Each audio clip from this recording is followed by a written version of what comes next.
Mejorar la labor de los agentes de la Ertzaintza a través de las nuevas tecnologías es el objetivo del Departamento de Interior, con el fin de optimizar recursos económicos y de personal. Queremos seguir trabajando para que todas las posibilidades que nos den la informática y las nuevas tecnologías se incorporen a la gestión de la policía para ser lo más eficaces, y lo que hoy presentamos, estas tres cuestiones a las que he hecho referencia, son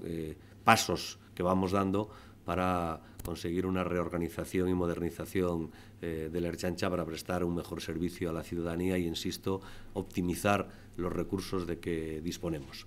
Las tres novedades que han incorporado se basan en la actualización del software con coste cero. La primera de ellas, identificación, para que a través de los talkies, introduciendo DNIs y matrículas, los agentes puedan acceder a todos los datos de forma directa sin tener que comunicarse telefónicamente con sus compañeros, ahorrando tiempo y evitando errores a la hora de acceder de una forma inmediata. La segunda, la adaptación del exitoso pago a la carta del Gobierno vasco para poder cobrar in situ las multas por infracción de tráfico, propiciando además la bonificación del 50% de las mismas por pronto pago. Y la tercera, una mejora facilitada por el FBI para la actualización de los sistemas de bases de datos de los perfiles genéticos, con el fin de mejorar también la actividad del Laboratorio de Genética Forense.